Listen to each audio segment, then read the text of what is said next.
Hello everyone, welcome to our YouTube channel conceptual study strong your base to strong your future. आइए, हम लोगों ने start करी थी लॉजिकल रीजनिंग की रिवीजन वीडियो, है ना। उसके साथ साथ हमने एमसीक्यू सीरीज स्टार्ट करी है जिसमें हमने 2 सीरीज़ कर ली हैं और आज 3rd सीरीज़ की बारी है। ठीक है, तो मैंने आपको सुबह टेलीग्राम पर 3rd पीडीएफ जो डालनी थी एमसीक्यूज़ की वो दे दी थी। आपने उम्मीद करता हूँ करी होगी, वो सारी की सारी खुद से अच्छे से करी होगी और अब आप वीडियो देख के इवेल्युएट कर पाएंगे अपने आप को। एक्सप्लेनेशन के साथ है ये, है ना। तो जो कंसेप्ट नहीं समझ में आए या जहाँ पे कुछ प्रॉब्लम है, क्या पता कुछ ऐसे जो आपने सही तो कर दिया लेकिन उसका एक्सप्लेनेशन कुछ और हो, तो आपको वो चीज़ अच्छे से समझ हो जाएगी। ठीक है, तो अगर अभी तक आपने चैनल को सब्सक्राइब नहीं किया तो चैनल को सब्सक्राइब कर लीजिएगा और टेलीग्राम ग्रुप जरूर ज्वाइन करिएगा। ठीक है, तो यहाँ पे आपको पीडीएफ मिल जाएंगी और अदर इन्फॉर्मेशन जो भी आपके यूजीसी नेट से रिलेटेड हैं वो आपको मिलती रहेंगी। ठीक है, चलिए, अभी तक अगर आपने लॉजिकल रीजनिंग वीडियो नहीं देखी फुल वाली तो आप जरूर से देखिएगा। मैं आपको बताऊंगा 2 ही बार कम से कम देखो तो आपको मतलब उसके बाद करने की रिक्वायरमेंट नहीं होगी। एमसीक्यूज कर लोगे उसके बाद तो मतलब सफिशिएंट है उतना एग्जाम पर्पस के लिए। ठीक है, चलिए, तो हमने एनसीटी भी करी थी, कम्युनिकेशन रिसर्च, ये सब कुछ किया हुआ है। आप प्लेलिस्ट में जाके देख सकते हैं, डिस्क्रिप्शन में भी लिंक आपको मैं उसका दे दूंगा। ठीक है, चलिए स्टार्ट करते हैं। आज का पहला क्वेश्चन 51st क्वेश्चन। ठीक है, 3rd सीरीज है तो 25 करके हमने 2 सीरीज लगा ली हैं। आज का पहला क्वेश्चन क्या कहता है, a deductive argument is invalid if, अगर एक डिडक्टिव आर्ग्यूमेंट है इनवैलिड है तो। अब देखो डिडक्टिव आर्ग्यूमेंट क्या होता है, हमने बात की ना वो क्या नाम, पहले क्या होता है वो ट्रू और हम उसकी बात करते हैं। ठीक है, फॉल्स की। ठीक है, तो मतलब वैलिड और इनवैलिड वाली बात करते हैं, है ना। वैलिड और इनवैलिड वाली बात करते हैं, फिर उसके बाद साउंड और अनसाउंड की बात करते हैं। किसकी? साउंड और अनसाउंड की बात। और इनवैलिड तो वाला वैसे भी अनसाउंड ही होगा, ऐसा ही है। ठीक है, तो कहते हैं ए डिडक्टिव आर्ग्यूमेंट जो है वो इनवैलिड कब होगा। ठीक है, तो कब होगा? जब उसका प्रीमाइस जो होंगे वो सारे के सारे ट्रू होंगे बट जो उसके कंक्लूजन है वो फॉल्स होगा। प्रीमाइसिस ट्रू हैं मगर उसके जो कंक्लूजन है वो फॉल्स होए। ठीक है, तो वो क्या है आपका? इनवैलिड है। ठीक है, क्योंकि डिडक्टिव उल्टा चलता है, मतलब कंक्लूजन पहले आता है, प्रीमाइस बाद में आता है, कंक्लूजन फॉलो करता है। ठीक है, चलो नेक्स्ट क्वेश्चन। कोपुला क्या होता है? जो सब्जेक्ट को और आपके प्रेडिकेट को मिलाने का काम करता है, कोपुला। ठीक है, जैसे हमने लास्ट सीरीज में भी किया था जब अपने आई थिंक वो कुछ 25 से 50 के बीच की जो सीरीज थी उसमें एक क्वेश्चन था कि कोपुला क्या है। वो था lion, all lions are animals, तो आर वहां पे कोपुला था, है ना। Copula is the part of proposition which denotes the relationship between, किस में? सब्जेक्ट और प्रेडिकेट में, नॉन एंड अननोन में, major premise and minor premise में, या सब्जेक्ट एंड ऑब्जेक्ट में। देखो ऑब्जेक्ट तो वैसे नहीं होता। ठीक है, हम यहाँ पे ऑब्जेक्ट की बात नहीं करते, जनरल इंग्लिश में हम बात करेंगे तो ऑब्जेक्ट होगा, लेकिन यहाँ नहीं होता। ठीक है, मैंने आपको बता ही दिया कि सब्जेक्ट और प्रेडिकेट में करते हैं। तो क्या है वहाँ पे हमने बात करी लोयन वाला, है ना, लोयन और एनिमल। तो लोयन आर एनिमल, लोयन यहाँ सब्जेक्ट, आर एंड और सॉरी आर और आर तो हो गया कोपुला और प्रेडिकेट हो गया आपका क्या? एनिमल्स। ठीक है, चलो next question. Which of the following statements are mutually contradictory? ऐसे होगा। अब किसकी बात कर रहे हैं? All flowers are not fragrant, all flowers are not fragrant. तो क्या कह रहे हैं? All flowers are not fragrant मतलब सम नॉट की कहीं ना कहीं बात कर रहे हैं। ठीक है, फिर मोस्ट फ्लावर्स आर फ्रेगनेंट मतलब सम की बात कर रहे हैं। None of the flowers are is fragrant और मोस्ट फ्लावर आर फ्रेगनेंट। अब देखो none of the flower is fragrant, none मतलब यहाँ पे नो और मोस्ट मतलब सम, ऐसा है। फिर most flowers are not fragrant यहाँ पे सेकंड, और ऑल फ्लावर्स फिर यही नोट वाला यहाँ पे। तो ये तो वैसे नहीं बन रहे दोनों। ठीक है, और किसी के साथ नन के साथ नहीं बन सकता, मोस्ट के साथ, तो यही दोनों बन रहे हैं। ठीक है, तो आपका जो नन है मतलब सी और डी जो है आपका वो सही बन रहा है। ठीक है, तो ऑप्शन नंबर 3 जो है आपका बिल्कुल सही है। चलिए नेक्स्ट क्वेश्चन। शब्द की बात करी थी, मतलब वर्बल टेस्टिमनी, है ना। Have some conditions which will make a base to believe, जो इनमें ना कुछ कंडीशन होती है जो बिलीव बनाने के लिए एक बेस बनता है। ठीक है, तो मैंने आपको ये करवाया भी था और इसमें हमने क्या किया था, अभी इसके 4 कंडीशंस थी। कौन कौन सी थी वो? आकांक्षा थी, योग्यता, सनाधि और तात्पर्य। आकांक्षा, योग्यता, सनाधि और तात्पर्य। ठीक है, तो इसकी डिटेल थोड़ी एक्सप्लेनेशन है, वो आप डिटेल वीडियो जो है आपकी फुल रिवीजन वीडियो है उसमें जाके देख सकते हैं। ठीक है, चलिए next question. Which definition clarifies an ambiguous term? Ambiguous जो अनक्लियर हो, है ना, अनक्लियर है, एंड गिव्स डिटेल इंफॉर्मेशन, जो क्लैरिफाई करे अनक्लियर टर्म को और डिटेल इंफॉर्मेशन दे। तो इस तरह की आपकी जो डेफिनेशन होती है उसे आप क्या कहते हैं, तो उसे कहते हैं आप क्या, प्रिसाइजिंग, प्रिसाइज करना किसी चीज को, है ना, प्रिसाइजिंग डेफिनेशन।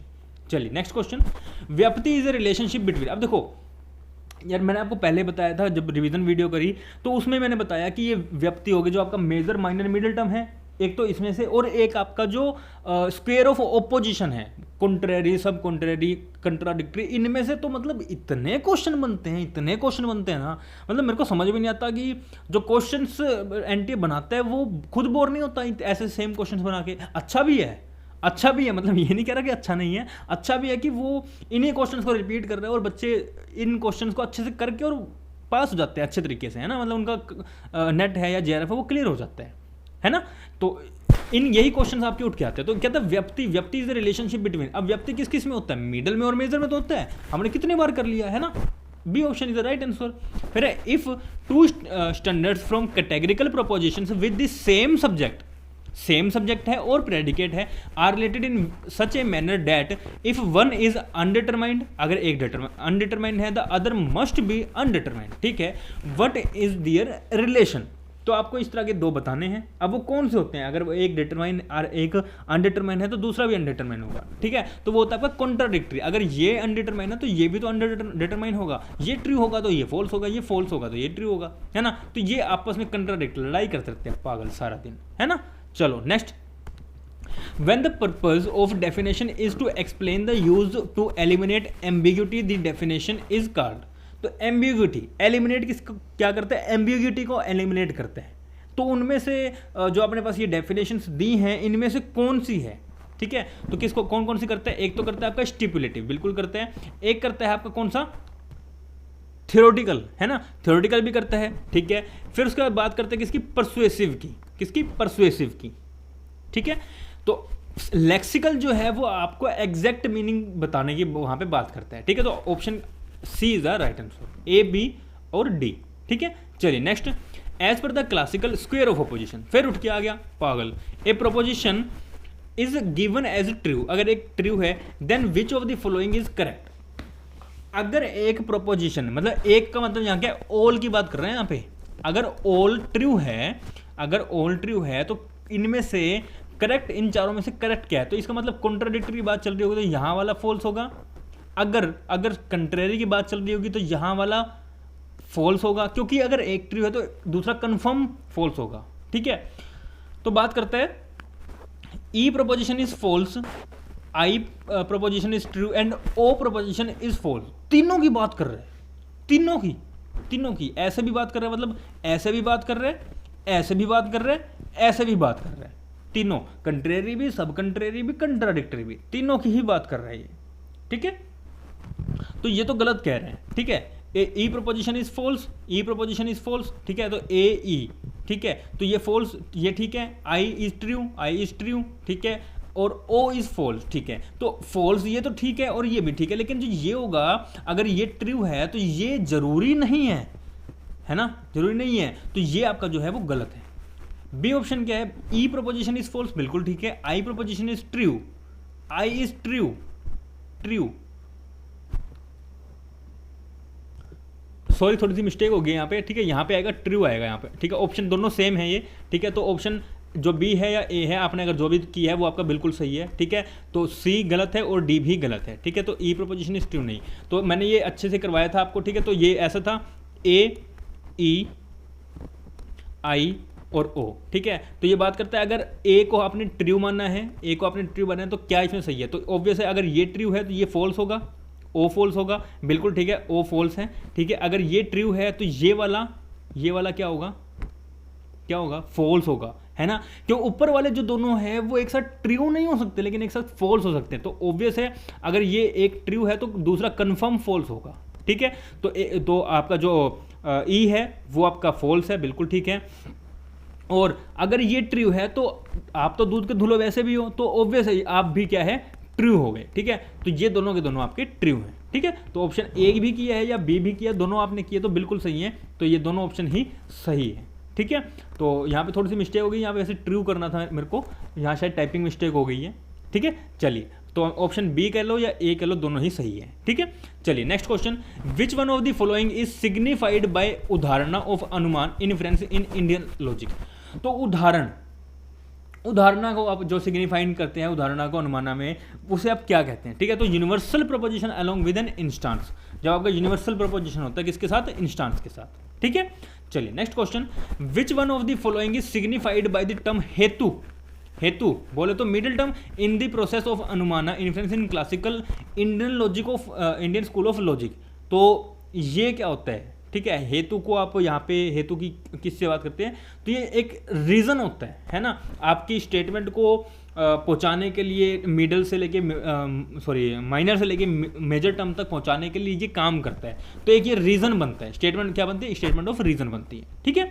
चलिए next, which one of the following statement is correct with reference to deductive argument. Deductive argument के बारे में यहाँ पे बात करी गई है, ठीक है। तो क्या कहते हैं, the relation between premise and conclusion is one of matter of fact. नहीं, ठीक है, जो ऐसा नहीं है डिडक्टिव आर्ग्यूमेंट में। The relation between premise and conclusion is one of logical necessity, बिल्कुल ठीक है। लॉजिकल नेसेसिटी हमने फर्स्ट वाली जो अपनी सीरीज थी जिसमें हमने 1 से लेकर 25 तक क्वेश्चन करे थे, उसमें एक क्वेश्चन था कि कौन सी लॉजिकल नेसेसिटी आता है, और वहाँ पे डिडक्टिव आर्ग्यूमेंट की बात आई थी, है ना। तो वो है ऑप्शन बी बिल्कुल सही है। The relation between premise and conclusion is that of empirical necessity नहीं है, असर्टेनिटी ऑफ प्रोबेबिलिटी तो वैसे भी नहीं है, क्योंकि हम डिडक्टिव में 100% ये बात करते हैं, इंडक्टिव में प्रोबेबिलिटी की बात आती है, ठीक है। तो ये आपके सी एंड डी गलत है और ए भी गलत है, option number B is a right answer, ठीक है। चलिए next question, which one of the following is considered to be the most specificated natural theologies. अब थियोलॉजी क्या होता है, जो भगवान को मानते हैं, जो भगवान को मानते हैं, मतलब ऑर्थोडॉक्स। अब ऑर्थोडॉक्स इनमें से कौन से हैं, ऑब्वियस है सिर्फ न्याय है, इनमें से तो न्याय, ये तो दोनों के दोनों हेटेरोडॉक्स थे, नन ऑफ दी तो वैसे ही होगा, है ना। जो ये है वो ऑर्थोडॉक्स और ये जो है वो हेटेरोडॉक्स। हेटेरोडॉक्स में 3 आते थे, मेटरलिज्म भी आता है, बुद्धिज्म, जैनिज्म और मेटरलिज्म, है ना। और अपने ऑर्थोडॉक्स में 6, तो न्याय के साथ साथ और भी थे, वैश्विका, सांख्या वगैरह वगैरह, ठीक है। चलो तो आंसर क्या है, A. Consider the following statement in the context of moods and figures. तो मूड एंड फिगर की यहाँ बात करिए, the mood is determined by the quantity and quality of the 3 propositions. ऐसा होता है, 3 प्रोपोजिशंस के बेस पे बात करते हो आप, बिल्कुल ठीक है, 3 की तो बात करते हैं, है ना। 3 प्रोपोजिशन मतलब दो आपके प्रीमाइसेस और एक कंक्लूजन। और मूड किस पे डिफाइन होता है, क्वालिटी और क्वांटिटी, हमने ये डिस्कस किया था एक क्वेश्चन में, है ना। The figure is determined by the middle term, बिल्कुल ठीक, मिडिल टर्म के पे तो होता है first figure, second figure, third figure और फोर्थ फिगर, डी बन गया। Figure and mood together determine the structure of syllogism, बिल्कुल ठीक, ये दोनों मिलकर ही क्या करते हैं, स्ट्रक्चर ऑफ सिलोगिज्म बनाते हैं, ठीक है। तो ऑप्शन जो आपका फोर्थ है, ए, बी एंड सी, तीनों के तीनों ऑप्शन आपके जो हैं वो सही हैं, ठीक है। चलिए नेक्स्ट क्वेश्चन, देखो, वैश्विका फिलोसफी और school adopt which of the following is valid source of knowledge. तो इसने वैलिड सोर्स ऑफ नॉलेज जो है वैश्विका फिलोसफी ने अडोप्ट किया था, ये भी क्वेश्चन था, मैंने आपको बताया था, ठीक है। तो कमेंट में जो था, तो मैंने वो अलग अलग जगह पे आके, अलग अलग सीरीज में आके मैंने वो डिस्कस किया है कहीं ना कहीं, तो ठीक है। हर एक स्कूल में ने जो अडोप्ट किए हैं वहाँ पे अपन ने बात कर ली है उसकी, ठीक है। तो अपने वहाँ पर भी डिस्कस किया था। तो अब क्या है, जो आपका इन्फ्रेंस है और जो आपका परसेप्शन है, यही दोनों के दोनों जो वैलिड सोर्स ऑफ मीन्स माने गए हैं नॉलेज के, किसमें, वैशेषिका फिलोसफी में, ठीक है। तो ऑप्शन नंबर 3 जो है वो आपका बिल्कुल सही है, ठीक है। चलिए सांख्या, अब सांख्या की बात करते हैं। सांख्या फिलोसफी में जो वैलिड सोर्स ऑफ नॉलेज है, उसने किस किस को अडोप्ट किया है, किस किस को एक्सेप्ट किया है कि हाँ यही वाले जो हैं वो वैलिड सोर्स हैं, ठीक है। तो उसने किस किस को किया है, एक तो किया उसने इन्फ्रेंस को, दूसरा किया उसने परसेप्शन को, और तीसरा किया इसने किसने, वर्बल टेस्टिमोनी को, बोल तो शब्दा को, ठीक है। तो इन्फ्रेंस, परसेप्शन और वर्बल टेस्टिमोनी, ठीक है। तो ये तीनों के तीनों जो ऑप्शन सही हैं, ए, सी और डी, ए, सी, डी बोले तो सी ऑप्शन, ठीक है। ऑप्शन नंबर 3 सही है। चलिए next question, a disjunctive proposition is a type of. अब अपन ने बात करी थी डिसजंक्टिव प्रोपोजिशन की, जब अपन ने बात करी थी किसकी, हाइपोथेटिकल की बात करी। प्रोपोजिशन कितने तरह की होती है ना, वहाँ पे तो कंडीशनल प्रोपोजिशन आती है कि अगर ये होगा तो ऐसा होगा, कंडीशनल प्रोपोजिशन में आती है, ठीक है। चलिए next question, all magic are women. चलो भाई करते हैं, all magic are women, all magic are women, all women are crazy, okay, all women are crazy मैंने बना लिया, ठीक है। All crazy, all magic are crazy, all magic are crazy, बिल्कुल ठीक है। ऑप्शन जो आपका कंक्लूजन फर्स्ट है बिल्कुल ठीक है। All crazy are magic, all crazy are magic नहीं, बिल्कुल गलत है। फिर से वही बात कर रहे हैं, यहाँ सम होता तो ठीक हो सकता था। सम क्रेजी आर मैजिक बिल्कुल ठीक है, ठीक है। सम क्रेजी आर मैजिक ठीक है, बिल्कुल ठीक है, ठीक है। Some crazy are women, some crazy are women, some crazy are women, बिल्कुल ठीक है। तो आपका जो ए, सी और डी ऑप्शन है वो बिल्कुल सही है। तो ऑप्शन कोड नंबर फर्स्ट जो है वो फॉलो कर रहा है, ठीक है। ऑप्शन ए, सी और डी फॉलोज। चलिए next question. A person is more likely to use eye contact. Eye contact कब करते हैं आप? नॉर्मल देखो, आप नॉर्मल पार्लेंस में जब आप बात करते हैं ना, तो आप जब किसी की चीज़ सुनते हैं तो आप सोचते हैं कि हाँ मैं उसकी आंखों में देखूंगा ना तो मुझे ज़्यादा समझ में आएगा, है ना। तो आप जब लिसन करते हैं, जब सुनते हैं किस चीज़ को समझते हैं, तो आप उसकी आंखों में, सामने वाले पर्सन की आंखों में देखना पसंद करते हैं, ठीक है। चलिए तो आंसर क्या है? ए। अब बहुत अच्छा क्वेश्चन है, एक रीजनिंग का क्वेश्चन। देखो ये जो लॉजिकल रीजनिंग है ना, इसी में से कई बार उठ के आ जाते हैं कि हाँ भाई यहीं पे इसी में ऐड कर दिया अभी ये वाला ब्लड रिलेशन का अपना, और भी जो भी नंबर सीरीज हैं, ठीक है, और नंबर सीरीज होगी या फिर अल्फ़ाबेटिक सीरीज होगी, तो ये चीज़ें। तो इसमें अब क्या है, ब्लड रिलेशन की बात करता है। P and Q R sisters. Question है, बहुत अच्छा क्वेश्चन है। कहता पी, देखो कई बच्चों को नहीं पता, कईयों का ना अलग अलग होता है, कोई प्लस से डिनोट करता है, कोई माइनस से। मैं बता दूं, मैं बॉय को डिनोट करता हूं, मतलब मेल को डिनोट करता हूं स्क्वायर से, और फीमेल को डिनोट करता हूं सर्कल से। क्लियर है? सिस्टर और ब्रदर को डिनोट करते हैं इस एरो से। वाइफ और हस्बैंड को डिनोट करते हैं ऐसे, मैं ऐसा करता हूं, ठीक है। फादर और सन के बीच में रिलेशन, ठीक है, वो आप देख लेते हैं कैसे होगा, ठीक है। तो कहते हैं P and Q R sister, मतलब दोनों सिस्टर हैं। बोल तो पी और क्यू, पी और क्यू, ये दोनों क्या हैं? ये सिस्टर हैं, तो ऐसे होगा, सिस्टर ऐसी होगी, ठीक है। And R and S are brother, okay, R and S are brother. अभी कोई रिलेशन नहीं बता रहा है, आर और एस आर ब्रदर, ठीक है। मैंने रिलेशन मेंटेन कर दिया। अब ब्रदर हैं तो दोनों को दोनों मैंने ऐसे कर दिया, स्क्वायर में बना दिया, ठीक है। फिर कहते हैं P's daughter is R's sister. P की डॉटर, पी की डॉटर, पी की डॉटर कोई है, पी की डॉटर है मतलब लड़की है, गोले में कर दिया। पी की डॉटर आर की सिस्टर है, आर की सिस्टर है। आर तो ब्रदर था और आर के सिस्टर है, आर के सिस्टर है, और आर का ब्रदर कौन है? साथ साथ एस भी है, एस भी है। ऐसे ही होगा, ऐसे ही होगा, है ना। तो क्या कह रहे हैं? पी और क्यू है जो आपके दोनों के दोनों सिस्टर हैं। पी की जो डॉटर है वो आर की सिस्टर है, और आर और एस दोनों के दोनों ब्रदर हैं। तो कहता है what is the relation to S, what is the relation to S. यार ये आधा क्वेश्चन है, सॉरी, यहाँ पे ना एक बार कर लेना, यहाँ क्यू का रिलेशन बताना है, ठीक है।